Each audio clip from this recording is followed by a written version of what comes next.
Hello mga kabayan! This is me, Pinay Girl, and welcome back to my YouTube channel. So for today's video mga kabayan ay wala munang pasok si Pinay Girl sa trabaho dahil nandito pa ako sa Idaho State. Nagbabakasyon po si Pinay Girl. So for today's video ay magtutur po tayo ng mga brand new houses dito sa Amerika.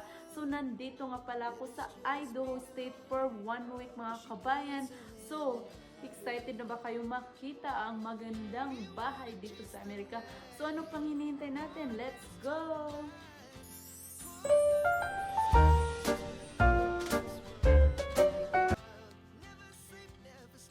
Hello mga kabayan, good morning! Live update muna tayo. Nandito nga pala ako sa Idaho State. So wala munang pasok sa trabaho si Pinay Girl at nagbabakasyon po ako dito sa bahay ng aking mother-in-law Charot. So nandito ako sa labas ng aming neighborhood at saka itutur ko po kayo sa mga brand new houses nila dito sa Amerika at sobrang ganda po talaga dito sa labas. Ang ganda po ng weather mga kabayan. Sobrang na-enjoy ko talaga yung vacation ko dito kahit ilang araw lang ako dito sa Idaho State at nagustuhan ko yung weather nila dahil hindi masyadong malamig dahil every state dito sa Amerika ay iba-iba ng weather. So ito ang aming neighborhood, tingnan nyo yung mga bahay, sobrang gaganda at mamahalin talaga. Napakagandang mga bahay dito sa labas. Iba talaga ang buhay dito sa Amerika dahil wala ka man lang makikitang tao sa labas na nakipagchismisan o nakipagmaritisan, Charot. Sobrang peaceful po talaga ng buhay nila. Makikita mo lang sila kung papasok sila sa trabaho o pupunta ng store para mag-shopping. Lahat po sila ay mayroong talagang sasakyan. Hindi pwede na walang sasakyan. So as you can see, halos pare-pareho lang yung design ng bahay nila at lalo na yung kalakihan ng bahay at sobrang napaka-standard po talaga ng mga bahay nila dito sa Amerika. So sa mga Pilipinong gustong pumunta dito sa Amerika, halina kayo, magkikita-kita tayo para tayo na lang ang magchismisan dito sa kanilang lugar dahil paglabas mo talaga ng bahay wala kang makikitang marites at saka mga batang naglalaro sa labas. Sobrang boring po talaga ng buhay pag walang marites. Sobrang laking kaibahan talaga ng buhay nila dito sa Amerika kumpara sa atin dahil sa Pilipinas ay may makikita ka talagang nag-iinuman sa labas at saka nagkakantahan. Dito sa kanila ay bawal po talaga ang maingay kaya nandun lang palagi sila sa loob ng bahay nila. Kung titingnan mo yung mga bahay nila ay mamahalin tingnan at napakayaman nila pero very normal lang po yung buhay nila dito dahil mahal po talaga yung cost of living dito sa Amerika.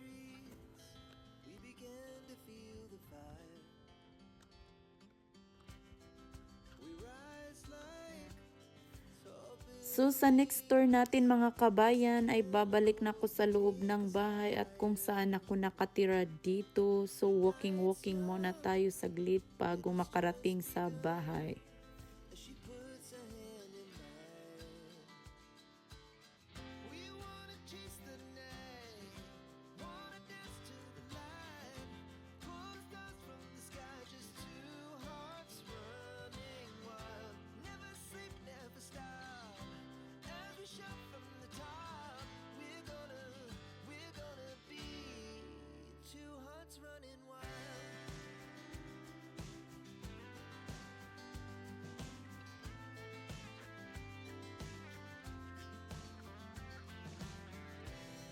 So simulan na natin. So ito nga pala yung bahay ng aking mother-in-law Charot. Hindi ko po to bahay mga kabayan. So ito ang kanilang bahay sa loob. So ipapakita ko sa inyo.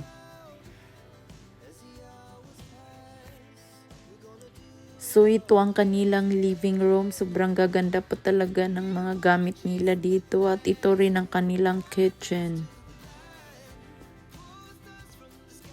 So kung may napansin po kayong isda, syempre kay Pinay Girl po yan. Nagdala po talaga ako ng isda dahil alam ko 5 days vacation muna si Pinay Girl.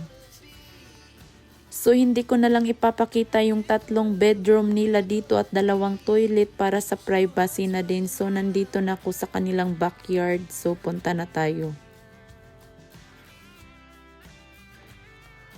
So, pupunta na tayo ng kanilang backyard. So, isa talaga ito sa pinaka nagustuhan ko dahil may mga magagandang flowers at saka may mga pananim. Lalo na yung space, napakalaki ng space. So, kung gusto mo mag-chill at saka mag-relax, pupunta ka lang dito. So, parang mawawala talaga yung problema mo. Lalo na talaga pag may mga bisita ka at may okasyon, so pwede mo sila dito dalhin para makapag-chill at makapag-relax na din. So yun lamang ang ating tour today. So bago tayo matapos, syempre nagluto muna si Pinay Girl ng isda. So naglilinis na nga ako dito para makakain na din ako ng aking lunch time. Siyempre, tumutulong na din ako dito sa paglilinis ng bahay nila dahil alam nyo naman, si Pinay Girl masipag sa paglilinis.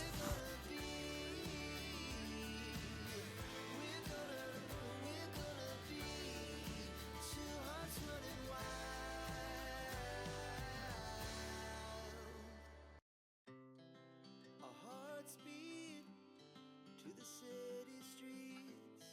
We began to feel the fire. We rise like tall buildings as the chemicals they take us higher.